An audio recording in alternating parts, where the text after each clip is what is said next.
दोस्तों, संसार में कुछ लोग असफल क्यों होते हैं? दुख का कारण क्या है? बहुत से मानव मन में प्रश्न उठते रहते हैं।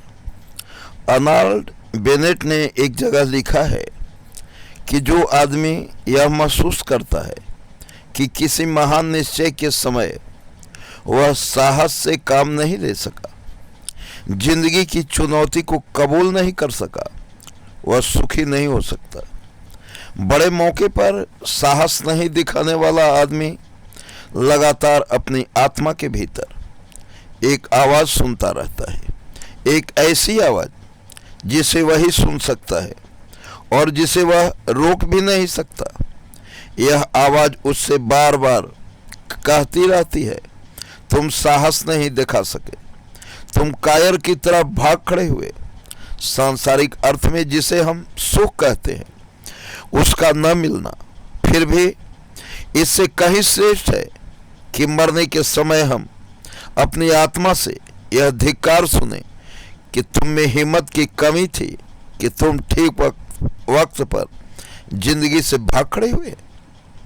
जिंदगी को ठीक से जीना हमेशा ही जोखिम झेलना है, और जो आदमी सकुशल जीने के लिए जोखिम का हर जगह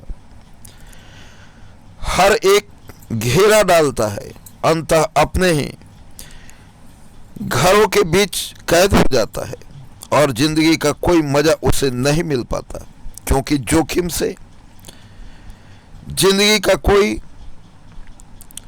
बचने की कोशिश में असल में उसने जिंदगी को ही आने से रोक रखता है। जिंदगी के अंत में हम उतना ही पाते हैं जितनी कि उसमें पूंजी लगाते हैं। यह पूंजी लगाना जिंदगी के संकटों का सामना करना है, उसके उस पन्ने को पलट कर पढ़ना है जिसके सभी अक्षर फूलों से ही नहीं कुछ अंगारों से लिखे गए हैं। जिंदगी का भेद कुछ उसे ही महसूस है जो यह जानना चाहता है कि जिंदगी कभी खत्म ना होने वाली चीज है।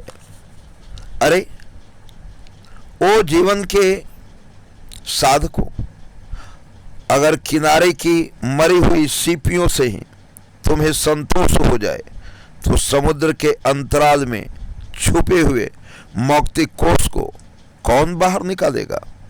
दुनिया में जितने भी मजे बिखेरे गए हैं उनमें तुम्हारा भी हिस्सा है। वह चीज भी तुम्हारी हो सकती है जिसे तुम अपनी पहुंच के परे मानकर लौटे जा रहे हो। कामना का अंचल छोटा मत करो।